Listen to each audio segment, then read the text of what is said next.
STA TV, media syiar Islam. Pertanyaan yang sangat bagus sekali. Baik, sebelum saya menjawab, Bapak dan Ibu-ibu yang dimuliakan oleh Allah, di dalam antum memilih sekolah untuk anak, saya rasa masing-masing bapak-bapak dan ibu-ibu sudah mengatur pendidikan anaknya. Mungkin anaknya baru lahir hari ini, tapi sudah diatur pendidikannya sampai ke S2. Ini TK-nya di Banda Aceh, saya tinggal di sini. Berarti TK yang paling bagus dan paling dekat A. Baru lahir anaknya itu, belum dihakikah pun, baru lahir. Iya, nanti SD-nya di sini, SMP-nya di sini karena gurunya bagus, terus sekolahnya disiplin. Walaupun mahal ada masalah, yang penting anak saya sekolah di sekolah yang terbaik. SMA saya masih ragu anak saya bawa ke Jakarta atau saya bawa ke Singapura. Tapi sepertinya Singapura lebih baik karena supaya komunikasi bahasa Inggrisnya lebih mantap. Iya. Kuliah, kalau kuliah anak saya harus di Australia. Harus. Iya, ini baru lahir ini. Kenapa dia begitu ketat untuk memilih urusan sekolah anaknya? Karena apa? Saya ingin anak saya menjadi yang terbaik. Gak boleh kaleng-kalengan, gak boleh cilek-cilek, harus yang terbaik. Apakah ada jaminan? Mohon maaf ya, saya gak mau siapa-siapa. Apakah ada jaminan orang yang tamat SD, ya, gak sempat SMA, itu jaminan dari sisi dunianya ya lebih jelek dibandingkan orang yang kuliah di Amerika? Belum tentu kan? Sesuatu yang nggak pasti. Tetapi bagaimana kita berusaha untuk mendapatkan pendidikan yang terbaik untuk anak-anak kita. Berarti tidak akan terjadi mudarat kalau seandainya kita salah pilih sekolah. Iya. Nah sekarang dalam urusan akhirat, dalam urusan agama, itu harus lebih berhati-hati, harus lebih ekstra. Al-Imam Ibnu Sirin mengatakan, al-ilmu ad-din fanduru amman ta'khadhu dinakum. Ilmu itu adalah agama, maka lihatlah kepada siapa engkau mengambil ilmu agamamu. Iya, hati-hati. Karena ketika kita salah dalam memilih guru, salah dalam memilih ilmu dalam agama ini, maka mudaratnya itu dunia dan akhirat kita sekaligus. Mudaratnya apa? Dunia dan akhirat kita sekaligus.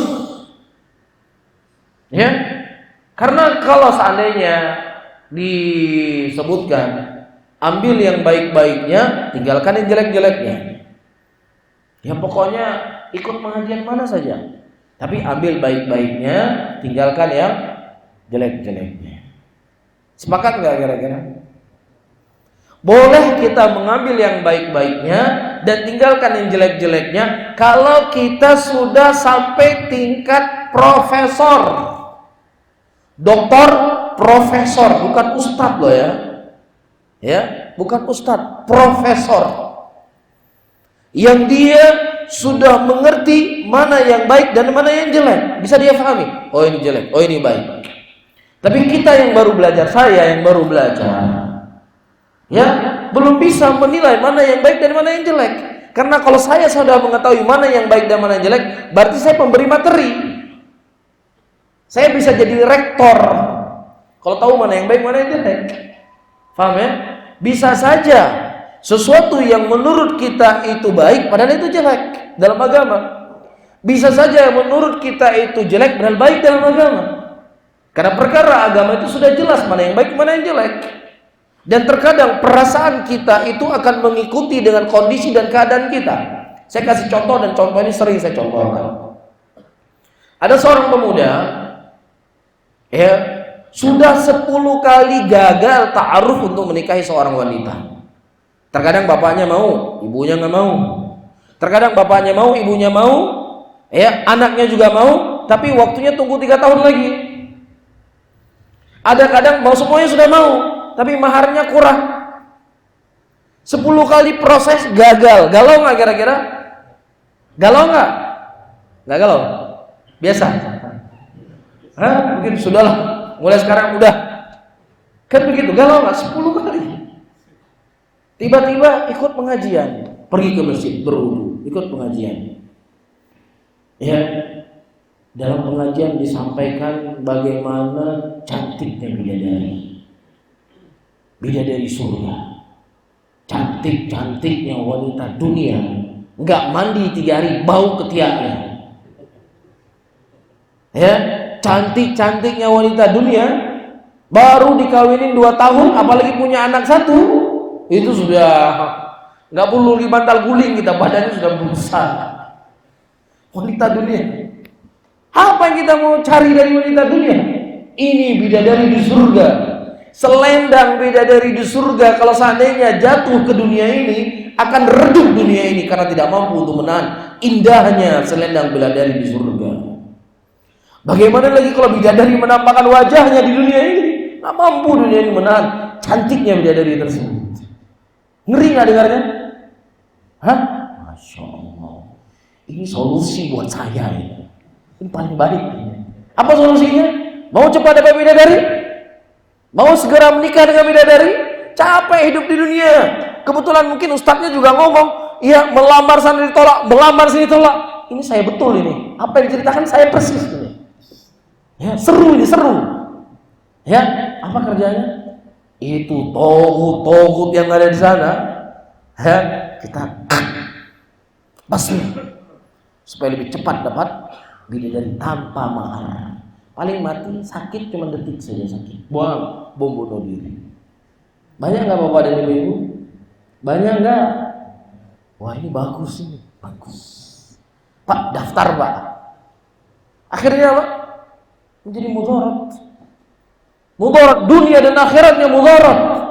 Makanya bahaya mengambil ilmu dari orang yang rusak akidahnya, rusak manhajnya, rusak pemikirannya. Karena tidak hanya memudaratkan diri sendiri, tapi memudaratkan orang lain. Bagaimana satu keluarga, istri dan anaknya masih kecil diajak membunuh diri? Coba kenapa?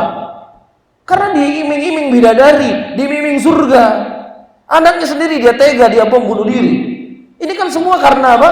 Tujuannya untuk ibadah, tujuannya untuk mendekatkan diri kepada Allah, tujuannya jihad.